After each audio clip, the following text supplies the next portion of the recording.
11:27 p.m., St. Augustine Hospital, New York.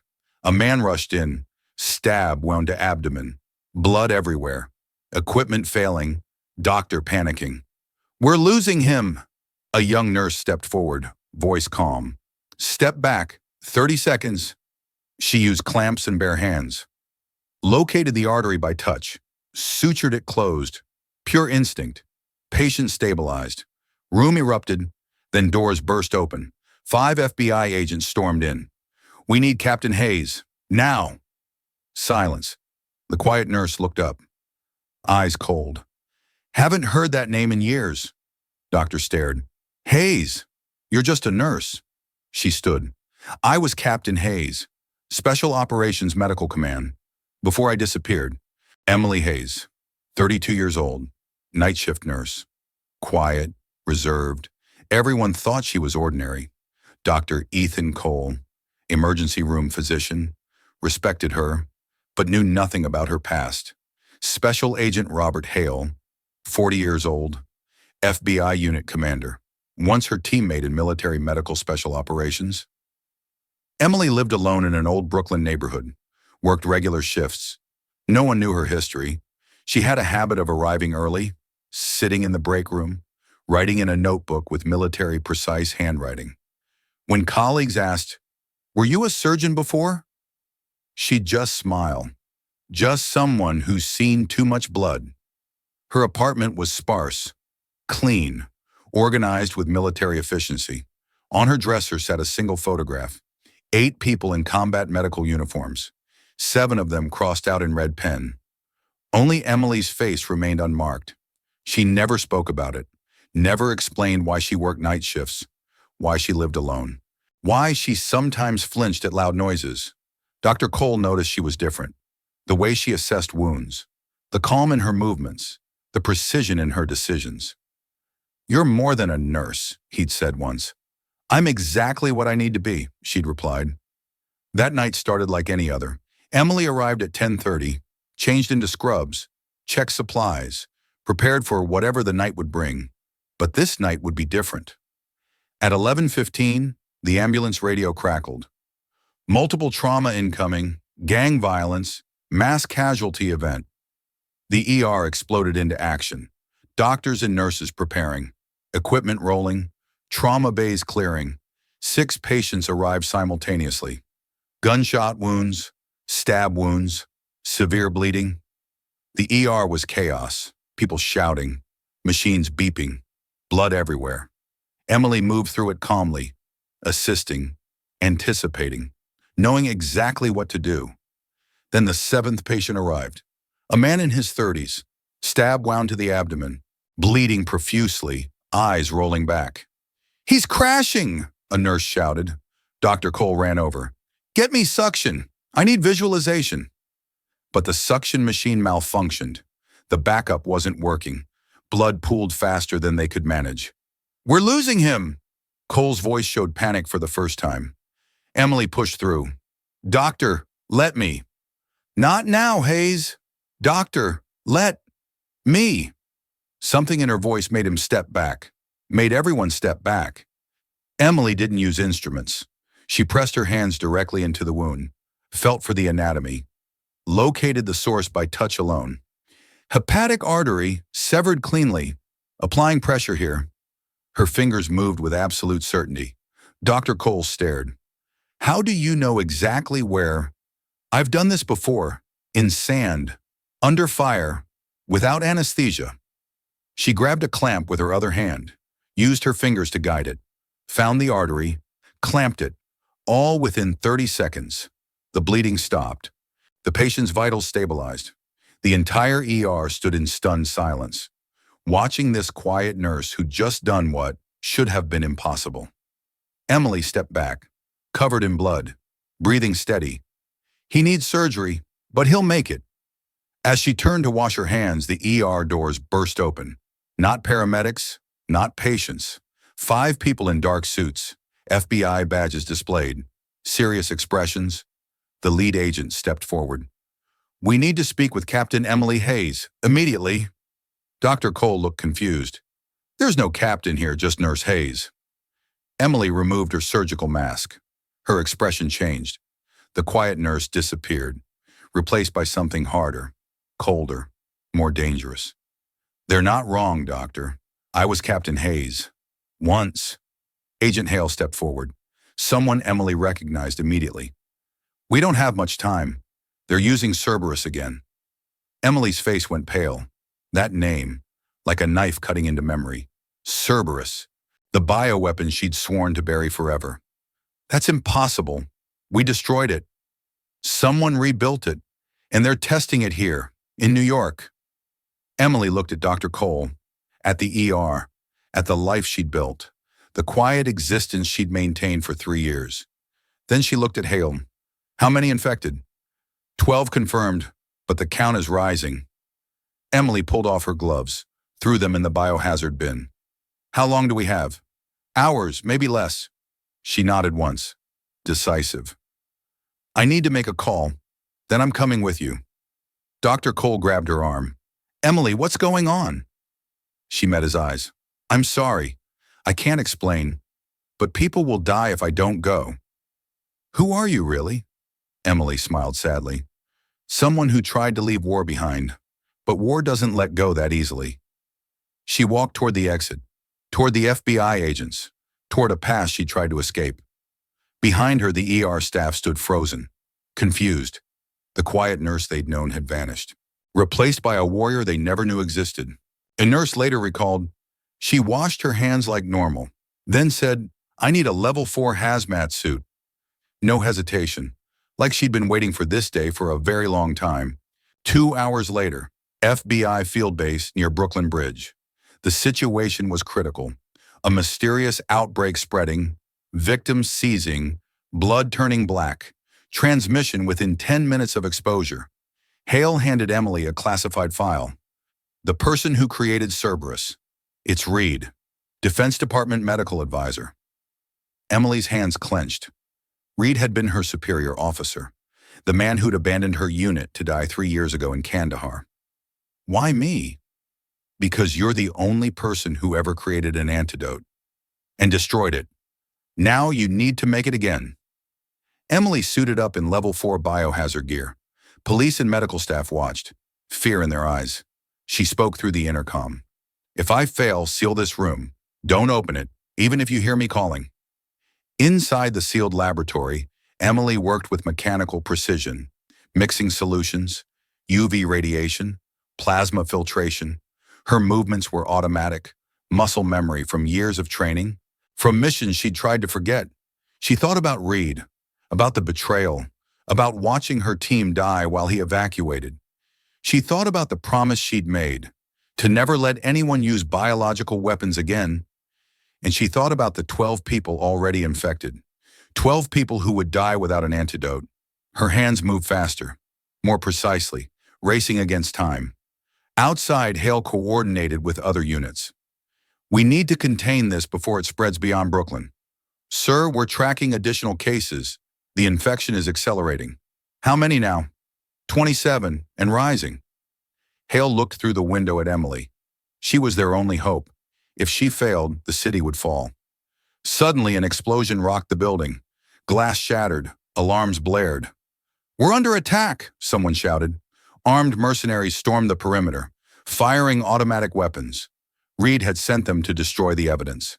Hale and his agents engaged. Gunfire echoing through the facility, people taking cover. Inside the sealed lab, Emily heard the chaos, but didn't stop working. Couldn't stop. Lives depended on her. She completed the first test dose, a clear liquid in a vial, the theoretical antidote, but untested, unverified. She had 2 choices: run more tests, take more time, risk letting the outbreak spread, or test it immediately on the only available subject, herself. Emily didn't hesitate. She loaded the syringe, removed her mask, and injected the solution into her arm. "If I survive, it works." The effect was immediate. Her heart rate spiked, vision blurred, body convulsed. She collapsed to the floor, seizing, gasping for air. Outside, Hale saw her fall through the window. "Emily!" He moved to break in. His team stopped him. Sir, you can't. The room is compromised. I'm not leaving her. If you open that door, we all die. Hale watched helplessly as Emily's body went still. Her heart monitor showed erratic patterns, then flatline. 3 seconds of silence, 3 seconds that felt like eternity. Then, a beep. Her heart restarted, regular rhythm returning. Emily's eyes opened. She sat up slowly, pressed the intercom, her voice weak but clear. It works. We have the antidote. The room erupted. Relief, excitement, hope. Hale slumped against the wall, breathing hard. You're insane. Emily smiled through the glass. Calculated risk. There was no other way. You could have died. I've died before, Hal. I came back then too. Medical teams rushed in with protective gear, drew Emily's blood, analyzed the antibodies, began mass production of the antidote. Within hours, they were treating infected patients. The outbreak was contained. The city was saved. But Emily's work wasn't finished. She knew Reed wouldn't stop. He'd created this weapon. He'd use it again. We need to find him, she told Hale. End this permanently. You just injected yourself with an experimental compound. You need rest. I needed rest 3 years ago in Kandahar. Didn't get it then either. Hale knew that look, that determination. You're coming with us. I am. The director won't approve. You're not FBI. Then don't tell him. They moved quickly. Intel had located Reed's lab, an underground facility in the suburbs, heavily guarded, reinforced. Emily insisted on joining the raid team, despite her weakened state, despite the risks. Emily, you clinically died 3 minutes ago. I've been dead longer than that, Hale. A few more minutes won't matter. They geared up. Tactical vests, weapons, communications. Emily looked at the rifle in her hands. Hadn't held one in 3 years. Hadn't wanted to. But Reed had forced this, had brought war back to her doorstep. Let's finish this, she said. The team moved out. Into the night, toward a confrontation that would determine whether the bioweapon threat ended or spread. Emily's hands were steady, her mind clear. The quiet nurse was gone. Captain Hayes had returned, and she was coming for Reed. An FBI doctor testified. She collapsed, lips turned blue. Then her heart restarted. When she opened her eyes, she said, "We have the antidote." I've never seen anyone risk like that, not even Special Forces operatives. When truth is exposed, and one woman's courage makes an entire system bow its head. The raid happened at dawn. FBI tactical units surrounded Reed's underground laboratory. Emily with them, armed, determined. Hale tried one last time. You can stay in the vehicle. Let us handle this. Emily checked her weapon. He killed my team. I'm going in. This is FBI jurisdiction. He used my research. That makes it personal. They breached simultaneously. 3 entry points, coordinated assault. But the facility was empty. No guards, no resistance, just Reed, standing in the central lab, calm, waiting. I knew you'd come, Emily. You never could let things go. Emily approached slowly, rifle raised. You murdered 42 people in New York, Reed. Murdered? No. I created an opportunity for humanity to evolve. You, of all people, should understand. You're proof the concept works. I'm proof of your monstrosity, Reed smiled. You injected yourself with the antidote. Do you know what that means? The compound is now bonded to your DNA. You're immune, enhanced. The first true success. Emily's hand trembled. I'm still human. Are you? Your heart stopped. You died, and you came back stronger. That's not human. That's evolution. Reed circled her slowly, predator to prey. Tell me, Emily, do you feel different? Do you notice things you didn't before? Hear better? See clearer? React faster? Emily didn't answer, because he was right. She did feel different, sharper, more aware. I thought so, Reed continued. The compound doesn't just cure, it enhances, improves, transforms. You're not the same person who walked into that lab. Maybe not, but I still choose what I do with it. Do you, or does it choose for you? Every instinct, every reaction, every decision. How do you know it's you anymore? Emily's voice hardened. Because I'm standing here wanting to save people, not kill them. That's the difference between us. Hale stepped forward. Reed, you're under arrest for bioterrorism and mass murder. Reed ignored him, focused on Emily. They'll never let you live normally. You're too valuable, too dangerous. They'll lock you in a lab, study you, dissect what makes you special. Then I'll deal with that when it comes. Will you? Or will you realize I was right? That survival requires transformation? Emily lowered her rifle. You're wrong. Survival requires humanity, something you lost long ago. Reed moved suddenly, grabbed a vial from the table. Biological agent, lethal. If I can't continue the work, no one can. He raised it to throw, to release it, to kill everyone in the room. Hale fired, single shot, center mass. Reed dropped. The vial fell, shattered on the floor, but nothing happened. It was empty. A bluff. Reed lay bleeding, laughing. You still don't understand. The weapon isn't out there. It's in you, in your blood, in your cells. Emily knelt beside him. Then I'll make sure it's never used. You can't. They'll find you, use you. You're the weapon now. Reed's eyes closed. His breathing stopped. Dead. Emily stood, looked at Hale. Is he right? Will they come for me? Hale didn't answer. Didn't need to. They both knew the truth. 2 days later, Emily was summoned to a classified Pentagon meeting. Decorated, honored, called a hero. But behind closed doors, the truth emerged. Military Medical Command issued an order. Emily was to be detained for research, for study, for national security. She's too dangerous to remain free, a general stated. The compound in her system could be extracted, weaponized. We need to secure her. Hale objected. She saved the city. She risked her life. And we're grateful, but she's also a potential bioweapon. That changes everything. You're going to imprison her? We're going to protect the nation from all threats. Hale left the meeting, called Emily immediately. You need to disappear, now. I'm already gone. She'd anticipated this, prepared for it. She'd seen how governments treated inconvenient heroes. She'd left Washington before the orders came through. Vanished into the network of safe houses she'd established years ago. Hale helped, provided false identities, erased digital trails, sacrificed his career to give her a chance. Why are you doing this? Emily asked during their final call. Because you saved my life in Syria. Time to return the favor. You'll lose everything. Some things are worth losing everything for. Emily traveled light, changed her appearance, moved constantly, became a ghost. But she didn't stop working, didn't stop helping. She just did it differently. Small clinics in poor neighborhoods, refugee camps in war zones, disaster areas where questions weren't asked. She worked under different names, different identities, but always the same mission: save lives, heal wounds, make a difference. One night in a refugee camp in Turkey, a doctor recognized her technique. You're military trained.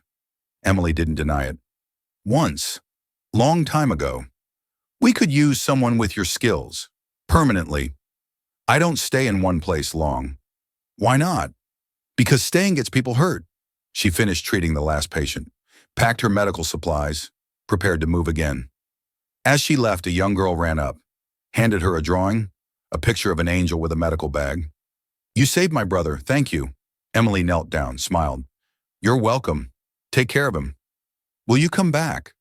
If you need me, I'll find a way. The girl hugged her.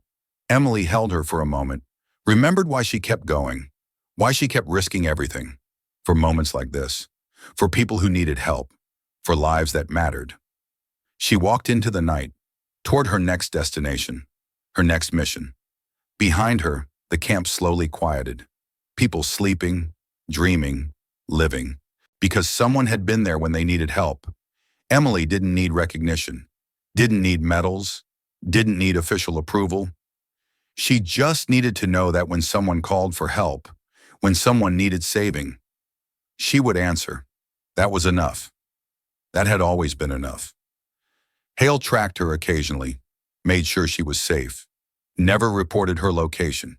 He'd been questioned, investigated, eventually dismissed from the FBI. But he didn't regret it. He started a nonprofit, Hayes Foundation, Emergency Medical Relief Worldwide. He never mentioned Emily's name, never revealed the connection, but everyone knew. The foundation's logo was simple, a medical caduceus with wings, and the letter H, Emily's mark, her legacy, her promise, that wherever there was need, wherever there was suffering, someone would answer. The quiet nurse who'd saved New York had become something more. Not a weapon, not a tool, a guardian, working in shadows, helping where others couldn't, going where others wouldn't. Captain Hayes was gone, but Emily remained, and that was all that mattered. If you believe true strength comes from heart, not rank or title, comment, "I will live with kindness." One woman alone, but her actions made the entire world reconsider the meaning of courage. 3 months after the outbreak, St. Augustine Hospital held a ceremony. They hung Emily's photograph in the main corridor. The nurse who saved New York, Dr. Cole spoke to medical students. She didn't need a laboratory to save lives, just the conviction that everyone deserves to be saved. He told them about that night, about watching Emily work, about seeing impossible become possible. She taught me that true medicine isn't about equipment or resources. It's about will and skill and refusing to give up. The students listened, inspired, changed. Meanwhile, Hale's foundation grew. Hayes Foundation provided emergency medical services globally. They responded to disasters, epidemics, crises, always first on scene, always staying until the job was done. One day at a refugee camp in Turkey, a woman in a white medical mask appeared. She wore a simple badge, the letter H. She treated dozens of children, saved lives, then disappeared into the night. When relief workers asked, "Who was that?" witnesses could only say, "Someone who knows what she's doing." But someone captured video, posted it online. The footage went viral. Millions watched, shared, commented.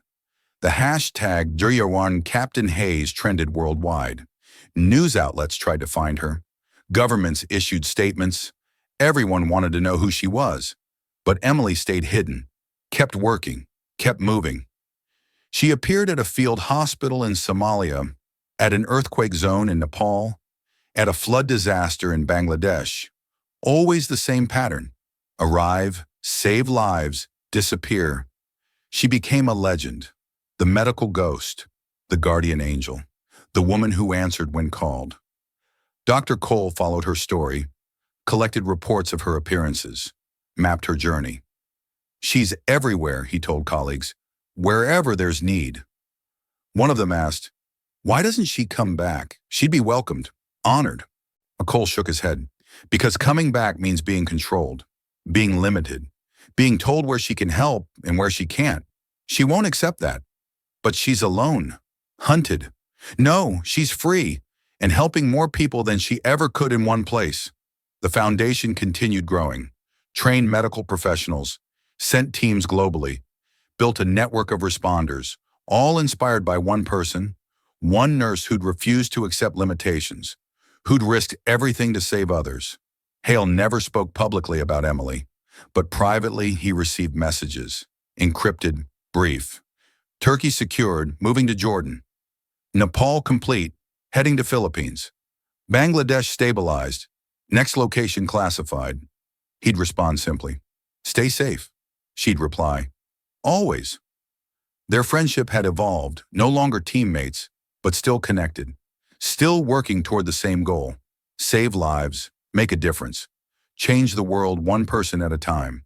One evening, Hale received an unusual package. No return address, just a note. "For those who come after." Inside was a journal, Emily's handwriting, detailed medical protocols, treatment procedures, field medicine techniques. Everything she learned, everything she developed, all documented, all shared. Hale published it anonymously, made it available to humanitarian organizations worldwide. It became the standard, the Hayes protocols, used by medical responders in crisis zones globally. Emily's knowledge, Emily's experience, helping thousands she'd never meet, in places she'd never visit. That was her true legacy. Not the lives she saved directly, but the lives saved because she taught others how. Dr. Cole incorporated the protocols at St. Augustine, trained staff, changed procedures. The hospital became a center of excellence, known for crisis response, for innovative treatment, for refusing to give up on patients, all because one nurse had shown them what was possible. Years passed, the stories continued, sightings reported, lives saved, miracles performed.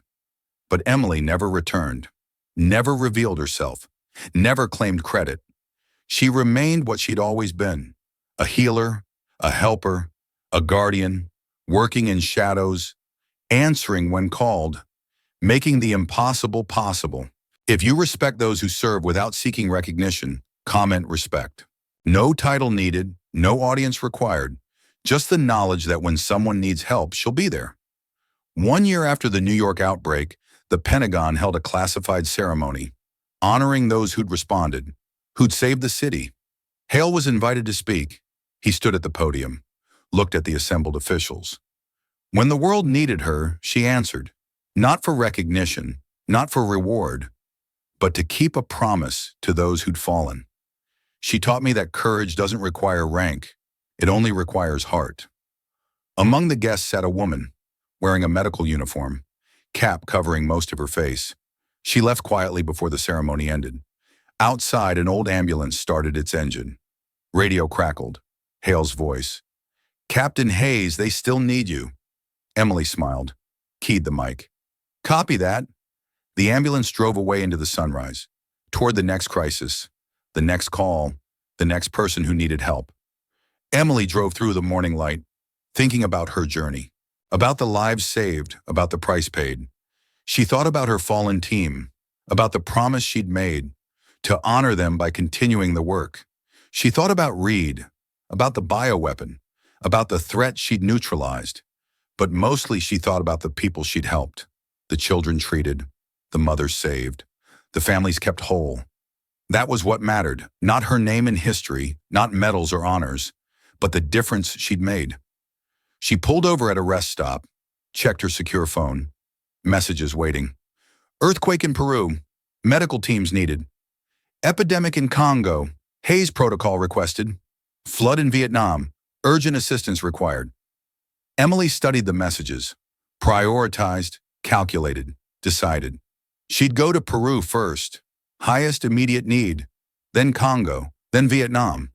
Always moving, always helping, always answering. She grabbed her medical bag, checked supplies, restocked what was needed. On the passenger seat lay a chain necklace, small wings pendant. She picked it up, held it for a moment, the only thing she'd kept from her military service, a reminder of who she'd been and why she kept going. She put it back down, started the engine, merged onto the highway, heading south, toward Peru, toward people who needed her. The morning sun rose higher, casting long shadows, painting the world in golden light. Emily drove steadily, no music, no distractions, just focus on the road, on the mission, on what needed to be done. She thought about Dr. Cole's words, about her photograph at the hospital, about being called the nurse who saved New York. She smiled, because she wasn't that anymore, wasn't one thing, wasn't defined by one moment. She was simply someone who helped, who answered, who showed up. That was enough. That had always been enough. Behind her, the city woke, people starting their days, living their lives, not knowing that someone had fought to give them that chance. And ahead, somewhere far away, other people needed help, needed hope, needed someone to answer when they called. Emily would be there, as she always was, as she always would be, not Captain Hayes, not the legendary operative, Not the decorated hero, just Emily, the nurse, the helper, the guardian, working in shadows, saving lives, making a difference, one person at a time, one crisis at a time, one day at a time, forever. If you believe courage still lives in everyday heroes, subscribe to the Veteran Story. Real people are creating and telling stories, not mass-produced AI.